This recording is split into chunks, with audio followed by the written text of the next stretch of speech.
What's up, YouTube? Today we're talking about something to do with self-defense. It's not necessarily strictly a self-defense, because it's kind of a philosophy of use. It still revolves around self-defense.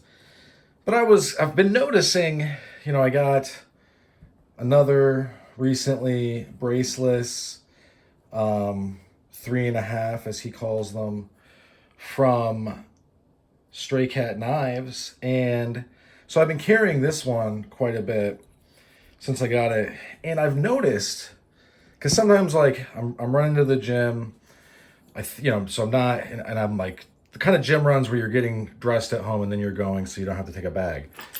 And I've noticed that like I just wore these out, like I grabbed my stuff, grabbed the keys, ran out there, jumped in obviously with my Jeep.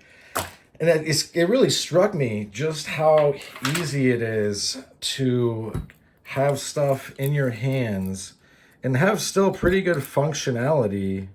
Let's see if I can write function. Let's see how it compares to this. Well, this is even easier. So I think there's probably a direct, not correlation, but causation. Now we're getting into pretty hard territory. Now, obviously, you wouldn't be really signing your name a lot if you're using knuckles in some sort of situation, but that's even harder. I'm just pointing out that the less material you have in your hand, this one is kind of, so like this has the least amount of material, the easiest. This is a little bit tougher, but also more substantial. And then this one would be, I'm assuming, just like having nothing. So there's a very clear trade-off. And it's not just, it's a pretty, like with this, I can definitely, one of my favorite bands, Conservative Military Image, sold this. It's been on the channel. It's kind of a gag. One of their albums is named Casual Violence.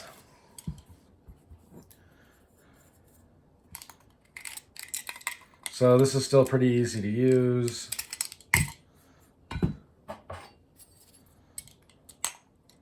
All right, we're getting to where it's harder. I can only kind of grip it. I can't really manipulate it. And this is like just a chunk of nylon, carbon. It's even harder to use. But this got me thinking about, that people attach Cubitons to their keys, with the whole idea of you have to have it in your hand to defend yourself, right? And maybe that's true. Maybe you actually won't have enough time to, say, reach in your back pocket. I think that advice is actually more for women because they usually don't have pockets, so they need to have, they can't dig through their purse, so to speak.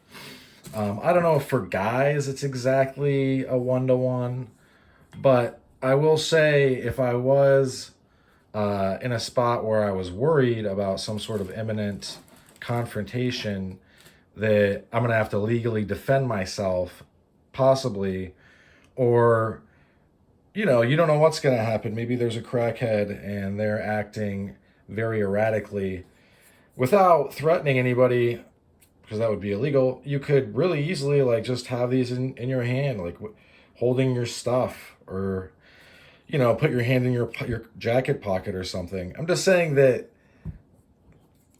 I get and I will say this. There's also different kinds of bracelets. Like I would consider these legit bracelets. There's hardly any brace.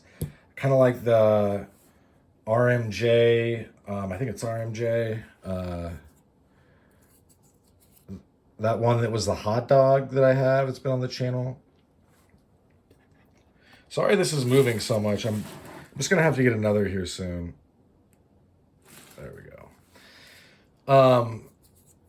This kind of has a smaller brace. It's still it's still braceless, but it's But there's this whole idea of, and honestly, like, I just don't understand some people, because some of the people saying this are like the gurus, that you can't use this as knuckle dusters. Like, you would only want to use them as cubitons. And I just don't think that that is accurate. Um, if you're not comfortable using them as cubitons, then don't. Or I mean, if you're not comfortable using them as knuckle dusters, then don't. But it's one of those things where it's like, how would you not? How would you not be able to use these? Hang on, as knuckle dusters. Like, I'm just not. I'm truly not understanding that thought process, where you're not able to take this and then put your fingers, because there's like a couple different ways I would do it. Let's say so. If I had time to line everything up, I would probably put them as close to the crest as I could, not underneath, because then you start swinging goofy, in my opinion. But like basically like right above it, because then I'm really lined up, right? I'm lined. But in a pinch, if you just wanted to throw them on, like you didn't have time, you could just throw them on. I would immediately do this, and then I would just punch like you normally do, because you punch a little different when you are you have something in your hand that's going to really deliver devastation. You've got these on the crest of your knuckles. You're going to swing a little different because you're trying to impact now with this and not with these. But with this, boom, you got them lined up. I mean, way before my hand gives out, because that doesn't even hurt, I'm going to have smashed whoever I'm punching to dust. So then I would just punch normally. I would actually just try to forget I even have these in my hand. Squeeze them nice and tight, my fingers back behind them, and I would just go to work. I would also bear in mind that the cubiton strikes with these are going to be pretty devastating. So I would keep that in mind and try to pepper those strikes in. But in all reality, how many strikes are you going to need to stop someone aggressing against you? With these on, probably not many, probably just a couple. So, and you don't want to go overboard, obviously. Check your local laws, etc. But yeah, just kind of some thoughts I had about, because it's just interesting, like the different waves of thought from like when I was a kid just starting out in martial arts to now, and like how many people have sprung up in the space of EDC type stuff that really have no provable background but want to be gurus, want to take your money, want to, you know what I mean? Just like, because like I've said before on the channel, if you can't prove it with pictures, if you can't show me certificates, if you can't give me the X, Y to Z of, oh, I was here and then I moved here and then I did this and then I went on this deployment or I trained these people. But not only that, but some of these guys are like regularly on podcasts, really giving out contrary accounts of their past than they have, say, on Instagram. And I usually don't. Maybe it's because I'm not brain dead. I haven't drank myself to the point where I have actual brain damage in my brain. I have damaged my brain. But when someone says one thing and then represents something totally different the next time I hear them talk, I know and understand it to be not true, right? And maybe that is like, maybe that I expect too much, and like the EDC community as a whole really have wet brain. But I do think that I'm not, I mean, like, you guys should be paying attention enough that you spot that. But in any event, that's about all she wrote for this one. Thanks for sticking with me to the end. Hope you folks have a good rest of your day. Bye now. Sorry about the camera.